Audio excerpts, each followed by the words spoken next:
네, 오늘 장모닝 시작하겠습니다. 토마토 투자자문의 박준현 운영력과 오늘 전략 알아보겠습니다. 운영님 안녕하십니까? 네, 안녕하십니까? 네. 자, 어제 약했는데 유독 코스닥이 이거 좀 심하다 좀 이런 생각이 좀 들었었거든요. 시장 어떻게 보셨습니까? 네, 뭐 코스닥뿐만이 아니라 네. 뭐 코스피도 좀 많이 약했죠. 네. 낙폭을 약간 뭐 줄이기는 했지만은 네. 어제 이제 시장의 하락 요인 일단은 뭐 주말에 미국 시장이 좀 빠졌지만은 네. 그래도 미국과 러시아 우크라이나 간의 회담에 대한 기대감 때문에 장중에 나스닥 선물 시장 움직임 자체가 나쁘지 않았거든요. 그랬군요. 그렇기 때문에 예, 예. 그렇게 뭐 빠질 수 있는 그런 부분은 아니었던 것 같은데, 네. 일단 외국인 투자가들이 어제 뭐 매도가 상당히 많이 집중이 됐어요. 코스피하고 특히 이제 코스닥 시장이 앞서 많이 빠졌는데, 네.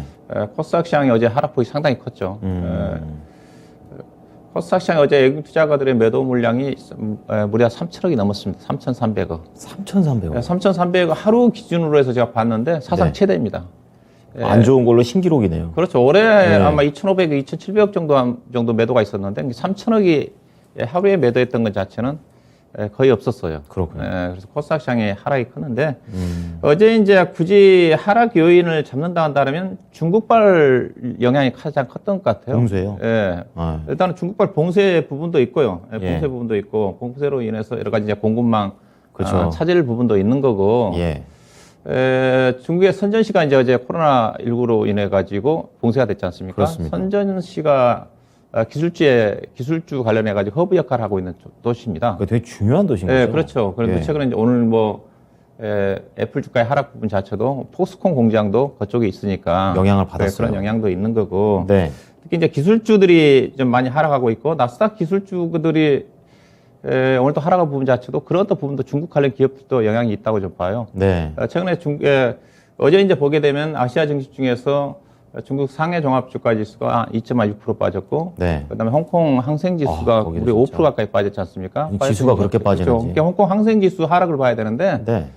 항생 지수가 기술주 중심으로 많이 떨어졌습니다. 그렇죠. 중국 기업들이 많이 상장돼 있는데 네네네. 텐센트라든가 알리바바라든가 이게 빠진 이유가 그래도 공급망이 차질 부분도 있는 부분도 있지만은 네. 여러 가지 작년도부터 이제 중국 기술주들이 중국 정책 당국의 규제 이슈가 있었지 않습니까? 네, 그런 또 부분도 있는 거고 최근에 나스닥 시장에서 중국의 기업들이 한 90여 개 종목이 상장이 돼 있는데 상당히 네. 안 좋습니다. 그렇군요. 일부 종목들 같은 경우 보면 3월달 들어서 뭐 40% 50% 정도 네. 대표적인 중국의 나스닥 시장에 상장되어 있는 골든 차이나 드래곤 지수라고 있는데 아, 예. 최근 들어서 급락이 나오고 있거든요. 지난주 11월과 10일 사이 10% 빠졌고 간밤에도 중국 관련 기업들이 많이 떨어졌습니다. 그게 정책에 대한 영향을 많이 받는 거예요. 예, 관련된 기업들 보니까 핀듀오라든가 제비닷컴이라든가 바이듀라든가 관련 알리바바, 종목들이 예. 관련 종목들이 급락이 나왔는데 그게 네. 이제 빠진 이유 자체가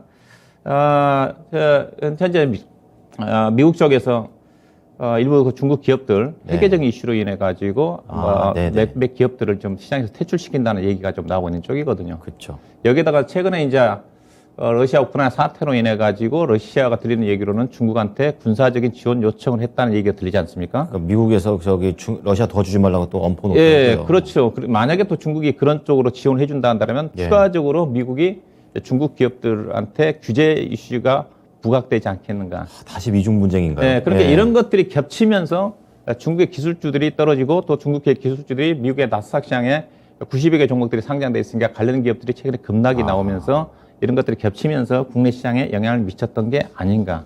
이해가 돼요, 이제. 예, 그다음에 이제 그런 부분에다가 국내 시장, 어제 일본 시장 같은 경우는 플러스 나왔거든요. 그러니까요. 근데 우리 시장이 빠졌던 것 자체, 여기에다가 어제 보면 하락했던 것 자체가 전기차 관련 종목들 하락이 주도를 했었지만은 중국발 소비 섹터 관련 종목들, 화장품 관련 종목들이 급락이 나왔거든요. 맞아요. 이런 것들이 겹치면서 코스닥 시장의 흐름 자체가 상대적으로 부진했던 게 아닌가 이렇게 좀 봐야 될 것 같고요. 네. 외국인 수급이 지금 계속적으로 좀 안 좋은데, 최근 들어서 이제 글로벌 시장의 펀드 플로우를 보게 되게 되면 신흥국 쪽에서는 자금이 계속 들어옵니다. 근데 우리나라 쪽은 자금이 빠져나가고 있어요. 2주 연속. 왜 그렇습니까? 그런 영향이 있는 건데, 그래서 뭐 다른 이유를 찾기는 쉽지는 않은 부분인데, 네네. 일단은 저는 개인적으로 외국인 투자가들이 주식은 사지는 않는다는 시각은 계속 유지를 하고 있는 쪽인데, 그렇다고 파는 것 자체도 제한적일 거라고 보고 있는 쪽인데, 뭔가 기다리고 있는 최근 들어서 지금 예. 외국인 투자가들 앞서 얘기했다시피 코스피 시장 쪽에 6일 연속 코스닥 시장에서는 무려 7일 연속 매도가 나오고 있거든요. 그러니까. 상당히 매도가 큰데 그 부분 자체는 결국은 환율에서 찾아야 될 것 같은데요. 지금 환율이 지금 이렇게 올라가고 있는 상태에서는 높아요. 상승하기 쉽지가 않죠. 지금 네. 환율이 지금 계속 상승입니다. 어제도 1240원을 돌파를 해버렸거든요. 지금 환율 차트 나가고 있거든요. 예, 예. 이게 환율이 올라가고 있는 상태에서 외국 투자가 사기가 쉽지 않은 쪽인데 환율이 올라갈 수 있는 그런 부분들은 특별히 저는 없다고 보고 있는 자체. 굳이 따진다 한다면 네. 러시아 우크라이나 사태로 인해서 한반도 이제 지정학적 리스크가 최근 들어서 부각되고 있는 게 아닌가. 최근 들어서 신정부 출범이 되면서 북한 쪽에서 지금 여러 가지 미사일, ICBM도 조만간 발사할 거라든가 이런 어떤 지정학적 리스크 자체가 외국 투자가들의 심리를 유축시키고 있는 게 아닌가. 현재 국내 펀드멘탈 자체는 문제는 없는 쪽이거든요. 그렇군요. 예, 그래서 결국은 환율이 중요한데 오늘 같은 경우 중요한데 네. 환율이 지금 1240원을 돌파해서 지난 코로나 이후를 제외하고는 환율 자체가 대체적으로 안정을 찾았던 국면인데 네. 추가적으로 환율이 올라갈 수 있는 부분 자체는 제한적이지 않겠는가 생각이 좀 되는데 오늘 또 환율 치를 좀 볼 필요가 있지 않겠는가 좀 봐야 될 것 같습니다. 환율이 안정을 찾아야지 매도가 줄어들 수 있는 부분이기 어쨌든 때문에 좀 제한적으로 보시는 거군요. 예, 지금 수준을. 예.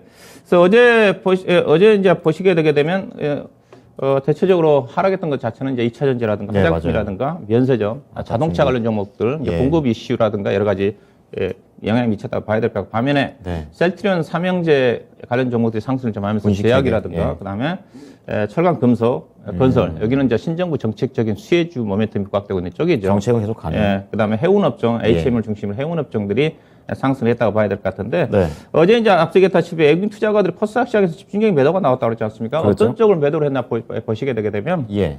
어제 이제 상위 10종목 정도 외국인 매도 규모를 좀 보시게 되게 되면 이들 종목들이 대부분 많이 빠졌거든요. 대부분 다 2차 전지 관련 종목들입니다. LNF, 그러네요. 에코프로, BM, 첨보, 그다음에 위메이드, 일진 파워가 좀 포함이 돼 있고 컴퓨터솔트, 대유전자재료도 2차 전지죠. 게임 원전 그다음에 2차 동화기업까지 해가지고 상위 10종목 중에서 5종목이 2차 전지 관련 종목이고 일부 바이오 제약주, 게임주가 포함이 돼 있다 봐야 될 것 같은데 이들 종목 중으로 외국 투자가 집중적인 매도가 나오면서 네. 오른쪽에 보시게 되게 되면 하락률이 상당히 크게 나왔다고 봐야 될 것 같은데 여러분 2차 전지 관련 종목들이 빠졌던 부분 자체는 아무래도 뭐 계속 얘기가 나오고 있지만은 원자재. 니켈을 중심으로 해가지고 망간이라든가 원자재 가격이 상승에 따라 가지고 테슬라가 지난 주말에 일부 전기차 가격을 인상을 했지 않습니까? 그렇죠. 인상을 하게 되면 2차 전지 소재 배터리 회사들 같은 경우 가격 전가하기가 쉽지 않는 쪽이거든요. 이런 어떤 부분들이 약재로 작용한 게 아닌가 그렇게 좀 기업이 좀 그렇게 올라간 부분을 다 상쇄를 받아내야 되는 그런 상황인 거고. 예, 그렇죠. 근데 그 지난 작년도인가요? 루시드가 가격을 인상했는데 네. 소비자들 반발에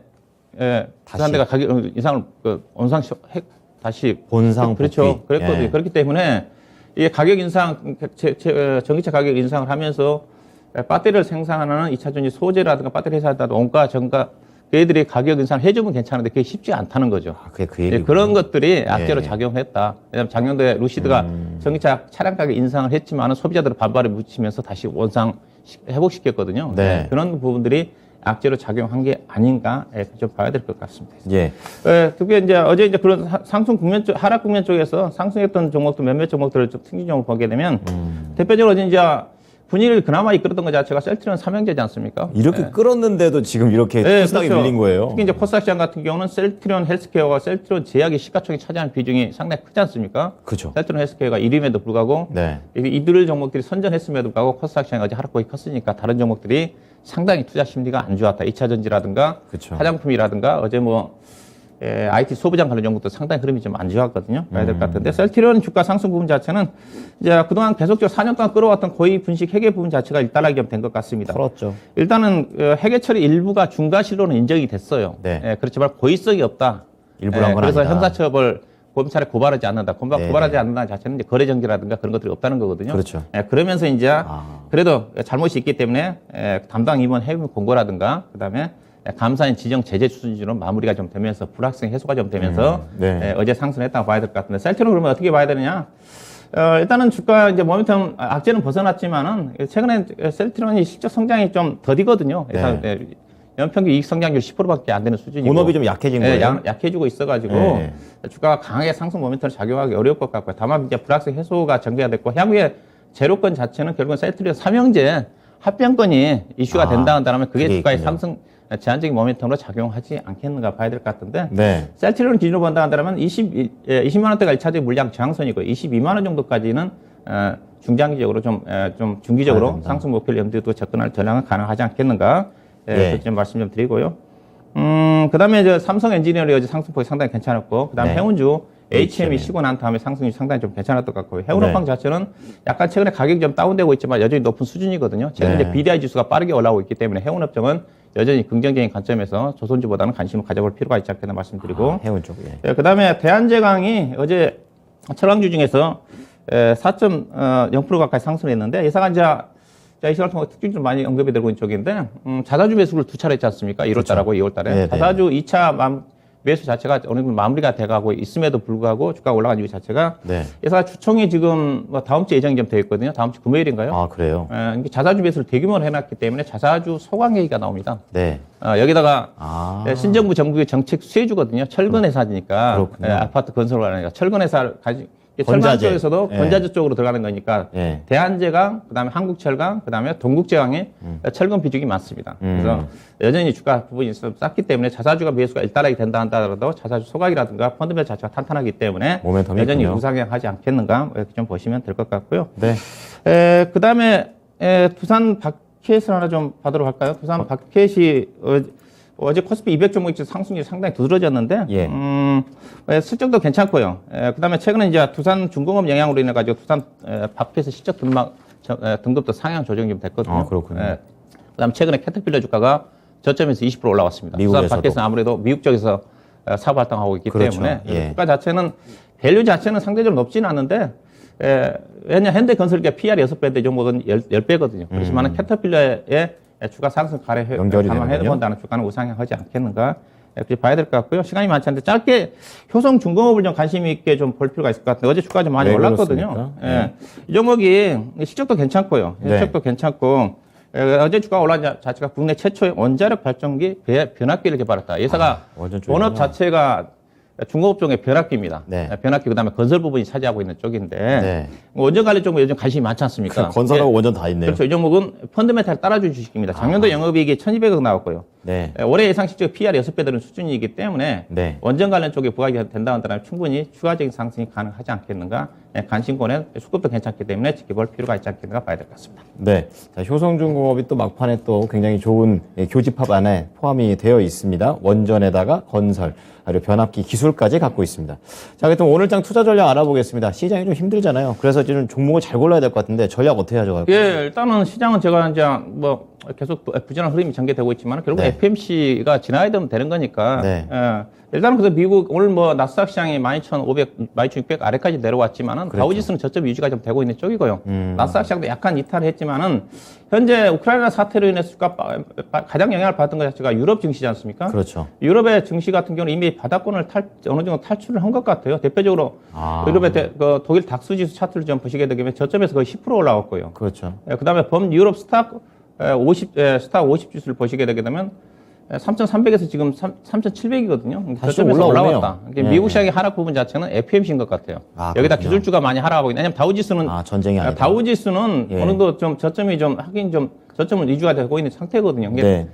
기술주의 하락 자체는 여러 가지 고문건방 이슈도 있지만은 중국 기업들의 해외 이슈와 관련해 가지고 퇴출될 수 있는 그런 부분들이 좀 악재로 좀 작용을 하면서 나스닥 시장 변동성이 커지고 있는 것 같고 여기다가 이제 금리 인상을 앞두고 전 이제 국채 수익률이 가파르게 좀 올라왔으니까 그런 부분들이 작용하고 있는 것 같은데 그것도 기술주 악재죠. 일단 뭐 이번 주가 좀 지나야지 시장의 방향을 나올 것 같은데 개인적으로 FMC 이후에는 여러 가지 악재 요인들이 불확실성 해소가 될 수 있는 그런 또 부분들을 염두에 두고 접근할 필요가 있지 않겠나 봐야 될 것 같은데 오늘 네. 시장은 일단은 앞서 얘기했다시피 외국인 수급이 중요한 부분이기 때문에 그렇죠. 외국인들 어떻게 전개될지 일단은 달러가 중요한 부분인데 달러가 장 초반에는 그래도 98 정도까지 떨어졌다가 장중에 다시 99 정도까지 올라왔더라고요. 소폭이 약세인데 네. 이게 달러가 추가적으로 올라가지 말아야 됩니다. 근데 그렇죠. 달러가 지금 100 아래에서 100 상당히 저항을 좀 받고 있는 상태거든요. 네. 여기다가 저희 이제 미국의 국채 수익률이 이제 급등을 했기 때문에 이 부분 자체가 이제 금리 시장에 반영이 될 것 같은데 네. 그래서 그런 중요한 것 자체가 원달러 한 줄 부분 자체가 안정이 좀 필요하다. 원달러 한 줄 추이를 좀 봐야 될 것 같은데 원달러 한 줄은 개인적으로 추가적인 상승 여력 자체는 제한적이지 않겠는가 봐야 될 것 같고요. 네, 중요한 것 달러 자체가 움직임 보면. 최근에 시장 자체가 이제 러시아 우크라이나 사태 후 영향으로 인해서 원자재 가격이 급등이 향후 물가 불안에 따른 그런 어떤 악영향이 있지 않습니까? 그렇죠. 근데 최근에 이제 인플레이션. 원자재 가격들은 제가 보면 거의 고점을 찐 것 같아요. 간밤에 다 떨어졌더라고요. 네, 그렇죠. WTI 유가를 기준으로 해가지고 장중에 130불 정도까지 올라갔던 WTI가 지금 100불 초반대까지 내려왔지 않습니까? 그렇죠. 빠르죠. 그다음 여타 피철금속 가격 관련 종목들도 니켈을 중심으로 해서 니켈도 약간 소폭 약세를 좀 보이고 있거든요. 네네. 안정을 좀 찾고 있기 때문에 약간의 그렇던 물가 불안 심리 자체가 좀 완화가 좀 되지 않겠는가. 다만 오늘 같은 경우 오늘 내일 정도까지는 FOMC가 목요일 날 새벽 4시에 나오지 않습니까? 그렇죠. 우리 시장은 이제 목요일 날 아침에 나오겠죠. 결과를 확인할 것 같은데 그때까지 관망세 전개될 것 같고요. 변동성 확대 자체는 여전히 매수기다. 코스피는 충분히 2,600포인트 초반에는 2,600이 지지가 좀 된다. 그런 관점에서 바닥이고요, 접근할 필요가 거기가. 있지 않겠나 봐야 될 것 같고요. 네. 여전히 수급의 주체는 뭐 특히 FMC까지는 나오기가 쉽지 않습니다. 좀 더 그냥 봐야겠네요. 저는 FMC 이외에도 외국인들이 투자가 주식을 안 산다는 시각은 여전히 견지하는 쪽인데 그러다 보니까 결국은 매매 자체는 종목별 대응에 집중할 수밖에 없다. 봐야 될 것. 그러면 어떤 쪽이냐? 현재는 단기적으로 신정부 정책 수혜주입니다. 거기밖에 볼 것 없다고 봐요. 그러네요. 정책이네요. 정책적인 수혜주와 실적인 성장이 따라주는 중소형 종목 쪽에 관심을 가져야 되는데 섹터로 본다 한다면 철강, 금속, 철강, 금속 관련 쪽, 그다음에 건설 관련, 건설 자금, 네. 건설주, 건자재, 다 건설 들어가는 기계, 거죠? 건설 기계까지. 기계까지, 건설 기계까지. 그다음에 해운업종, 그다음에 의류 쪽에서 어제 이제 중국 관련 종목 중에 FNF는 급락했지만은 네. 영업이익이라든가 제가 이 시간 언급의 영업이익이라든가 제이스 코퍼레이션 같은 실적이 상당히 좋거든요. 그렇군요. 주가 쌉니다. 관련 종목들은 여전히 관심권인 것 같고요. 그다음에 IT 쪽에서는 패키지 기판 쪽에서는 여전히 수급의 어떤 업황 자체 강세이기 때문에 패키지 기판, 그다음에 애플 생산 차질로 인해서 네. 그다음에 폴더폰이라든가 스마트폰 쪽은 약간의 또 긍정적인 모멘텀으로 작용할 가능성도 있지 않겠는가. IT 쪽에 것이 보셔야 될 것 같고, 그다음에 일부 신재생에너지 쪽에 관심을 가져볼 필요가 있지 않나 봐야 될 것 같습니다. 네. 자, 그러면 오늘장 관심으로 좀 넘어가 보겠습니다. 지금 철강금속, 건설, 해운의류, 패키지, 신재생 이 중에서 어떤 겁니까? 저는 일단은 친정부 정책적인 수혜주 쪽에서 가장 앞으로도 주목을 해야 되는 쪽 자체가 건자재처라고 좀 보고 있습니다. 건자재요? 네, 건자재 쪽. 건설사가 아니고. 예. 왜 그렇습니까? 윤석열 대통령 당선자의 정책 1호 법안이 네. 재건축 시장 규제 안 하라고 그랬습니다. 네. 이게 30년 이상 아파트에 대해서 안전 진단을 면제 내지는 완화시킨다. 근데 오래된 아파트가 좀 많더라고요. 네, 그렇죠. 뭐 이게 가장 큰 정책 자체가 대변동 자체가 주택 공급, 주택 시장과 그다음에 원전이지 않습니까? 그렇죠. 원전은 이제 테마성이라고 좀 테마와 가깝다고 좀 그렇게 말씀드리고 있는 보시고. 쪽이고, 예. 건설 쪽 중에서도 건설이냐, 건설 기계냐, 건자재 따진다면 시장의 한 이슈 자체가 주택 시장 쪽에서 재건축이거든요. 재건축 시장의 활성화 관련해서 가장 수혜를 받을 수 있는 쪽이 건자재다. 그런 어떤 부분이고요. 일단은 신정부 정책 자체가 주택 공급 물량 확대고, 그다음 재건축 시장 규제 완화에 적극적으로 좀 나서고 있는 것 같고요. 네. 특히 이제 재건축 시장 자체의 여러 가지 활성화 정책과 관련해서 앞서 얘기했던 안전진단 면제라든가 재개발 초과이익 한수제 완화라든가 한수 완화라든가 이런 어떤 정책들을 이제 펼칠 것 같고요. 여기다가 여러 가지 세제 완화에 따른 양도세라도 완화를 전개된다 한다면 매매 자체가 활성화되거든요. 그렇죠. 매매 자체가 활성화되게 되면 건자재 시장 자체가 활성화 좀 되는 거거든요. 예, 이런 같이 어떤 가는 부분들 좀 거죠. 보셔야 좀 될 것 같고요. 그래서 건설업체보다 건자재가 훨씬 수혜주다는 것 자체가 과거에 이제 주택시장이 공급 물량 자체가 많이 늘어났다가 박근혜 정부 2015년도입니다. 그때 네. 우리나라 아파트 52만 가구가 연간 최대치였거든요. 그때 관련 종목들이 어떻게 움직였는지를 보시게 되게 되면 건자재 관련 종목들이 그 당시에 한샘 주가가 2013, 14년도에 4만 원 주가가 제가 34만 원 정도까지 올랐고요. 그때 당시에 건설주 같은 게 별로 못 움직였습니다. 오히려 건자재만 건자재 공급이 종목들이 많았을 그래서 때. LG 하우시스 같은 경우도 LG가 3배, 4배 정도 올라간 그런 흐름이 그랬군요. 나타났는데 건자재가 그거를 수혜를 좀 받을 기반으로. 수가 있다 봐야 될 것 같은데 어떤 종목이 있습니까? 건자재 관련 종목들이 많죠. 표를 좀 보시게 되게 되면 크게 보면 이제 앞서 이제 철강 쪽에 이제 철근 회사가 있을 거고, 그다음에 이제 다른 쪽을 본다 하면 KCC라든가 KCC 플러스 한센, 현대리바트, LG 하우시스, 그다음에 시멘트 회사, 그다음 목재 회사들, 그다음에 걸프집 회사인 금강공업이라 들 수가 있을 것 같은데, 작년 실적을 좀 보시게 되게 되면 실적 자체가 전반적으로 안 좋습니다. 안 좋은데 그 이유 자체가 이제 거래 자체가 많이 중요한데 작년도에 부동산 시장이 하반기에 꺾이면서 하반기 때 거래가 단절됐거든요. 맞아요. 그래서 현재 시장 자체가 안 좋았어요. 그 중에서 그래도 작년도에 실적이 사상 최대 실적이 난 종목이 있는데 그 중에 두 종목을 좀 언급해 드리면 두 종목은 제가 꾸준하게 이 시간 많이 얘기해 주셨던 종목이잖아요. 종목이라 좀 짧게 좀 말씀드리면 그중에서 한 종목이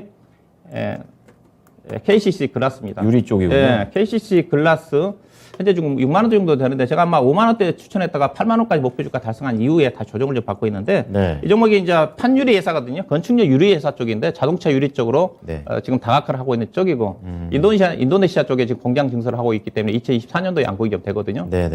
여기다 인테리어 사업 부분 자체가 정부의 어떤 건설 리몰레 시장 활성화에 따라 가지고 수혜를 좀 받을 수가 있을 것 같고요. 네. 받을 수가 있을 것 같고 이 회사 실적을 좀 보시게 되게 되면 작년도 사상 최대치입니다. 2020년도 영업이익이 358억인데 작년도 벌었네요. 1610억이거든요. 예. 올해도 시장에서 1700 정도 예상을 하고 있는 쪽인데 PR이 8배 되는 수준이기 때문에 주가가 상당히 좀 쌉니다. 그렇군요. 그래서 매매 전략으로 따지면 그냥 좀 따라서 하지 마시고 오늘 뭐 약간 6만 3천 원 정도 어제 주가 올라왔기 때문에 네. 6만 3천 원 정도 예상할 것 같고 목표 주가는 직전 고점인 작년 10월 달이죠. 9월 말 정도에 형성이 됐던 8만 원 정도를 보시고 손절 가격은 5만 6천 원 보시면 될 것 같고요. 첫 종목은 KCC 글라스였고 두 번째는요? 그다음에 제가 이건산업입니다. 이건산업도 작년 사상 최대 시적이거든요. 이것도 목재 쪽으로 보신 거죠? 네. 근데 주가는 지금 못 올랐어요. 네. 작년도에 예산은 원목 쪽이고, 네. 그다음에 바닥 마루에 관련된 쪽인데, 네. 러시아가 최근에 원목 수출이 올해부터 금지입니다. 원래 러시아가 우크라이나 사태 이전에 작년도 1월 달부터 올해부터 원목 수출 안 한다고 그랬거든요. 그럼 수급하기 어렵겠네요. 네, 그렇죠. 그래서 러시아 원목 수출 비중이 한 12% 가까이가 좀 되는데, 그래서 네. 원목 가격이 현재 지금 1,400불이 넘습니다. 작년도 596불대가 연초이었기 때문에 100% 이상 올라간 많이 상태입니다. 올라가네요. 회사는 조림 사업을 하고 있기 때문에 원목 가격 상승 수혜줍니다. 직접 원목을 조달해서. 아쉬울 게 없다는 그렇죠. 거죠. 그래서 예. 일반적인 한샘이라든가 현대리바트 같은 경우는 원목을 사다 해기 제품을 만들어야 하기 때문에 피해주지만 예산 직접 솔로몬 군도에서 원목을 생산하고 있기 때문에 그런 측면에서 원목 가격 상승 수혜주라고 봐야 될 것 같고요. 네. 작년도 예사 실적을 보시게 되게 되면 영업이익이 322억 나왔거든요. 예. 2020년도에 58억이니까 예사 실적 좋은 자체가 신뢰법인입니다. 네. 미국을 통해서 미국으로 나가는 네. 그런 부분이기 때문에 건자재 섹터 중에서 가장 주가 좀 싼 게 아닌가. 올해 예상 실적 제가 추정을 해보면 PR이 5배밖에 안 되는 수준이기 때문에 가장 저평가를 받고 있는 게 아닌가. 자, 매매 전략은 현재 주가 12,000원대는 지지가 좀 될 것 같고요. 12,000원 초반에서 매수하시고 목표 네. 주가는 15,000원 정도 기술적으로 손절 가격은 11,000원을 보시면 될 것 같습니다. 네. 건자재, KCC 글래스, 그리고 이건산업 두 가지 종목이었습니다. 참고하시기 바랍니다. 고맙습니다. 네, 고맙습니다. 네, 지금까지 토마토 투자자문 박준현 오윤혁과 함께한 오늘장 모닝이었습니다.